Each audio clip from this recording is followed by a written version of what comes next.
ফিরে এলাম বিরতির পর। এবার চোখ রাখবো উদয়পুরের দিকে। উদয়পুরে আবারও যান দুর্ঘটনা। উদয়পুর রেল স্টেশনের কাছে এই যান দুর্ঘটনা ঘটে, গুরুতর আহত হয়েছেন 3 জন, এদের মধ্যে 2 জন মেয়ে এবং 1 জন ছেলে।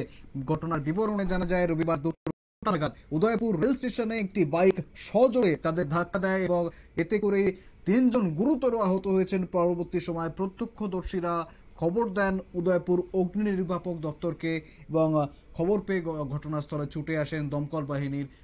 তাদেরকে উদ্ধার করে ইতিমধ্যেই হাসপাতালে নিয়ে যাওয়া হয়েছে, গোমতী জেলা হাসপাতালে তাদের চিকিৎসার জন্য নিয়ে যাওয়া হয়েছে এবং ঘটনার ইতিমধ্যেই তদন্ত শুরু করেছে পুলিশ। ঠিক কি হয়েছে একবার শুনবো আমরা।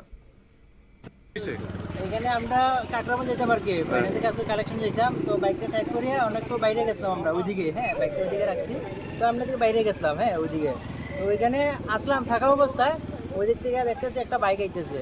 হ্যাঁ, তারপরে হঠাৎ একটা শব্দ হয়েছে, শব্দ আমরা বাইরেছি, বাইরে দেখতেছি যে আমরা যে বাইকটা রাখা আসলো ওটার মধ্যে ওইটা বাড়ি খাইছে, সাইডে আসলো বাইকটা ওইদিকে, ওইটা ওই দিক থেকে আইতেছে, আবার পরে ওই সাইডে বাড়ি খাইছে, বাড়ি খাই বাইকটা পড়ছে। কজন আহত হয়েছে? কজন আহত হয়েছে? 3 জন টোটাল। 3 জন, মহিলা 2 জন। বাইকটা কি দ্রুত গতিতে আসলো? এটা দ্রুত গতিতে আসলো, এটা দাঁড়ানো অবস্থা বাইকের মধ্যে নতো কেমনে বাড়ি খায়।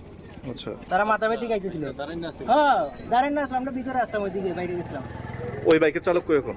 চালক তো এখানে ছেলে আসলো 1 জন আর মহিলা 2 জন আসলো, টোটাল 3 জন আসলো। কোন জায়গায় হয়েছে দুর্ঘটনা? এখানে হয়েছে মাথাবাড়ি রেলওয়ে স্টেশনে এখানে। একেবারে শুনলেন, ঠিক কি জানাচ্ছেন প্রত্যক্ষদর্শীরা। বেপরোয়া গতির কারণেই এই দুর্ঘটনা, এমনটাই দাবি তাদের। নিয়ন্ত্রণ হারিয়ে তাদের ধাক্কা মারলে, অর্থাৎ সেই 2 জন মহিলাকে ধাক্কা মারলে এই দুর্ঘটনা ঘটে। বর্তমানে তারা 3 জনেই চিকিৎসাধীন অবস্থায় রয়েছেন এবং ইতিমধ্যেই ঘটনার তদন্ত শুরু করেছে পুলিশ। ফিরে আসছে একটি বিরতির পর, সঙ্গে থাকুন।